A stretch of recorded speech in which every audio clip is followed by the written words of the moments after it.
I believe these are the 6Z, but you can see bringing this off toward the west and then hooking it onto the north. We'll talk about long-term here a little bit later on, but I want to focus on Florida. That is of immediate concern over the next 48 to 60 hours. And you can see again, West Palm, Fort Lauderdale, Miami, by tomorrow evening's commute, we have a very good likelihood of being in tropical storm gusts in these areas.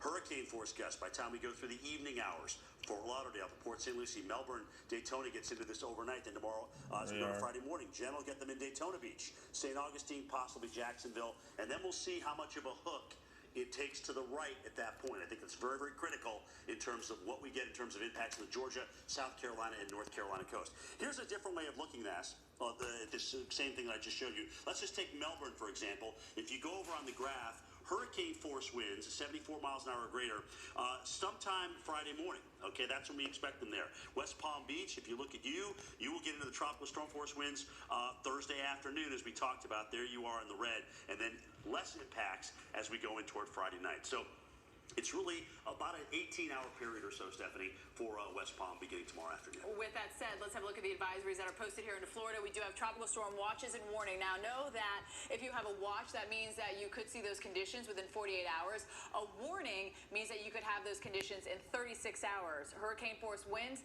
74 miles per hour higher. Tropical storm force winds, 39 up to 73 miles per hour. So let's go down into South Florida here. Broward County is under a hurricane warning right now. That's where we find meteorologist Reynolds Wolf. I know